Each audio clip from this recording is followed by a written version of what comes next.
Hi guys, so today I'm going to be filming a video that I have wanted to film for a long time, but I've kind of been too nervous to really say this stuff out loud. As you guys know, I have done a video like this before, but I was holding paper up and it said my thoughts and like my story on the papers, and I realised there was a lot of stuff that I'd missed. So I'm going to be doing a video which is going to be my experiences on social anxiety and depression. I don't remember it that well, so I hope it's all in the right order, but it might be a bit mixed up because it's just hard to remember something bad. It all started off with this one friend who was quite controlling and possessive over me. Let's just call this girl Emily, I don't know.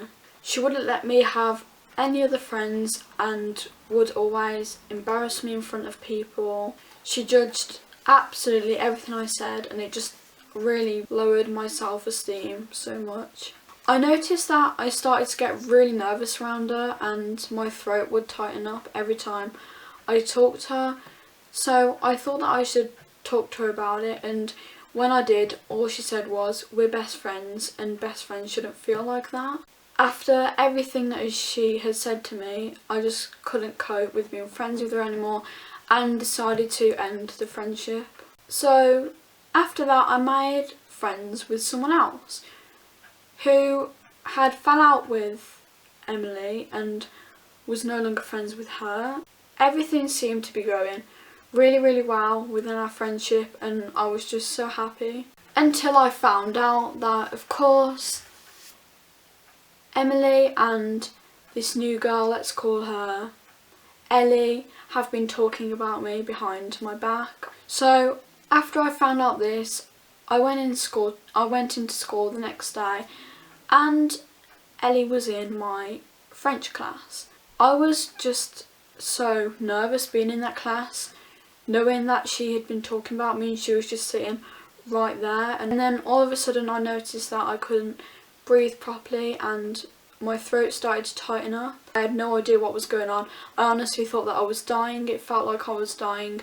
So the teacher noticed. She came over to me and she said that I was having a panic attack. I went to the nurse and I think I got sent home. I might be wrong though, but I'm pretty sure I got sent home. During this time as well, I was going through a lot of friendship problems and I was also being bullied. People would say that I looked like I was on crack, and now people wonder why I wear foundation and concealer and just cover my face up with makeup. I got told that I was really skinny all the time. Everyone would say, "Why are you so skinny? Like, do you ever eat?" And I just had no answer. I just couldn't answer it. So because of this, I decided to move forms.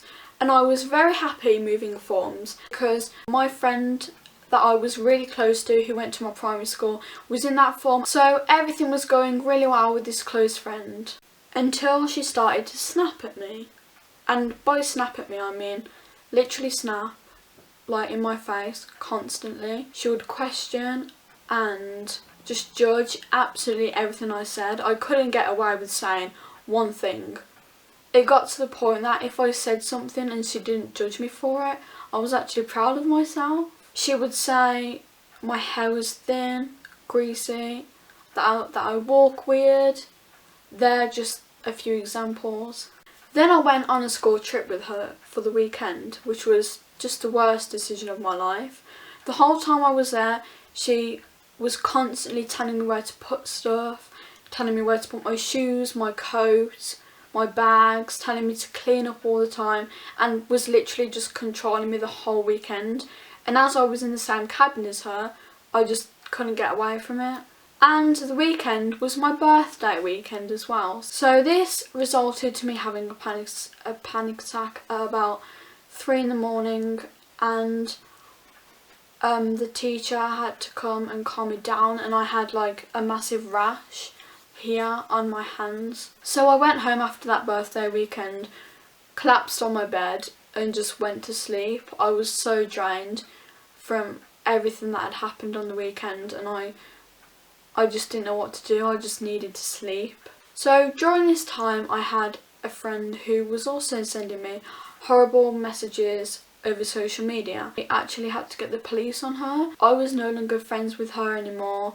She would talk behind my back, try and steal the friends that were currently my friends at the time away from me. After all this, that is when my social anxiety started to kick in. I would get really scared in front of the popular people, so scared that I wouldn't talk to anyone but my closest friends. Lessons were the worst. I would literally sit there in silence the whole time, just hoping and praying that nobody would talk to me, because I just felt like I couldn't talk and I was so scared to talk.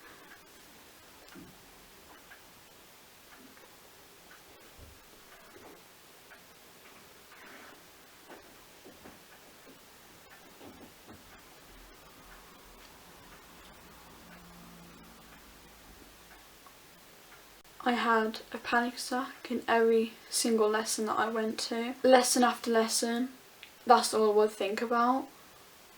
There was just no escape from it, and it was always in my mind. It was always in my mind that someone would say something to me or that I would embarrass myself in front of people. And there come a time where I had to read something out in English, and I started reading it and my heart was racing and I felt all hot, and I'm pretty sure my face looked really red, and I just started crying in front of everyone because I just couldn't read it. I put my head down on the desk and I just didn't know what to do. I was just crying and crying and crying throughout the whole lesson. So that's when my grades started dropping and I had an absolute breakdown. I started to self-harm because I couldn't cope with my anxiety anymore. It was just getting too much. And then sometime during this time, I don't remember when, I went to the doctors and I got diagnosed with anxiety and depression. It was just such a low point in my life. I just felt depressed all the time, suicidal. I wouldn't do anything with myself. I looked a mess every day. I would go to sleep at 4 AM and then wake up at 1 PM or 2 PM because I couldn't sleep. I couldn't function. I was too tired all the time. And I started losing weight. I would come home from school every night and cry my eyes out. And then the next morning I would have panic attacks worrying about the day that I had to come to school. So after that, the teachers decided that they could no longer have the care for me in a mainstream school, and they told me I had to go to a small school for people with mental health problems. When I got told this, I was so relieved. I just remember sitting in that room and getting told that, and I just felt like something had just been released from me. I don't know what it was. I was also really nervous to go to the school as well, and then obviously weeks passed and I started to get home tutored, because that's what the school do when you first go. You get home tutored and you get brought into it slowly so you don't feel too anxious about it or anything. And I'm not going to go into how my life has been at that new school. It has been up and down, mostly down. I'm not going to go into it. Also within this, my eating disorder relates a lot to it, which I haven't talked much about at all on this channel. So if you want me to do a video on my eating disorder, then give this video a thumbs up and comment below to let me know that. So I hope you enjoyed that video, and I'm so surprised that I've actually stayed this state and I haven't cried. If you did enjoy it, please give it a thumbs up to show me that you enjoyed it. And if you want to see more videos from me, then subscribe. I love you all so much, and I will see you all in my next video. Bye. Mwah.